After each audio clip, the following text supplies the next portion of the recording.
ഇന്ന് എൻ്റെ ബർത്ത്ഡേ ദിവസമാണേ. എനിക്ക് സന്തോഷം കിട്ടാൻ എന്തെങ്കിലും ഞാൻ ചെയ്യണ്ടേ എന്ന് വിചാരിച്ച് മുടി ഒന്ന് കളർ ചെയ്യാന്ന് വിചാരിച്ചേ.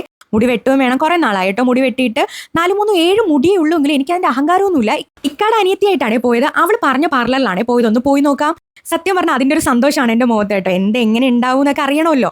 അങ്ങനെ നേരെ അവിടെ എത്തിയിട്ടോ. നമ്മുടെ മുടി സ്റ്റൈൽ ചെയ്യുന്ന പയ്യനാണേ. നമുക്ക് ഡോർ ഓപ്പൺ ചെയ്ത് തരുന്നത്. അകത്ത് കാണാനൊക്കെ ഭയങ്കര ഭംഗിയായിരുന്നേ.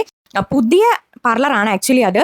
അപ്പോൾ ഇവള് പോയിട്ട് മുടി വെട്ടിയിട്ട് നല്ല രസമുണ്ടെന്ന് പറഞ്ഞിട്ട് എന്നെ കൊണ്ടുപോയതാണ്. അങ്ങനെ അകത്ത് കയറി ഇരുന്നായിരുന്നു.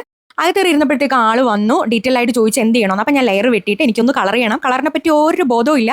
എന്താണോ എൻ്റെ മുടിക്ക് സ്യൂട്ട് ചെയ്യണേ നോക്കിയിട്ട് ചെയ്യാമെന്ന് പറഞ്ഞു. അങ്ങനെ പുള്ളിക്കാരി മുടി നോക്കിയിട്ട് പറഞ്ഞു നമുക്ക് ഗോൾഡൻ ബ്രൗൺ ചെയ്ത് നോക്കാമെന്ന് പറഞ്ഞു. മുടി വാഷ് ചെയ്ത് എൻ്റെ അമ്മയ്ക്ക് ശേഷം ആദ്യമായിട്ട് എനിക്ക് തലതോർത്തി തരുന്ന ആളാണ് കേട്ടോ. സ്ഥിരമായിട്ട് ഇവർ തന്നെയാണ് എനിക്ക് തലതോർത്തി തരുന്നത്. കാരണം മുടി വെട്ടുമ്പോഴാണല്ലോ അത് നടക്കുന്നത്. ഇതാ കണ്ടില്ലേ, നമ്മുടെ ചിക്കൻ ലോലിപോപ്പ് പൊതിഞ്ഞ് വെച്ചേക്കും പോലെ എൻ്റെ മുടി പൊതിഞ്ഞ് വെച്ചേക്കുന്നത് നല്ല ബ്രൗൺ കളർ അടിച്ചിട്ടാണേ.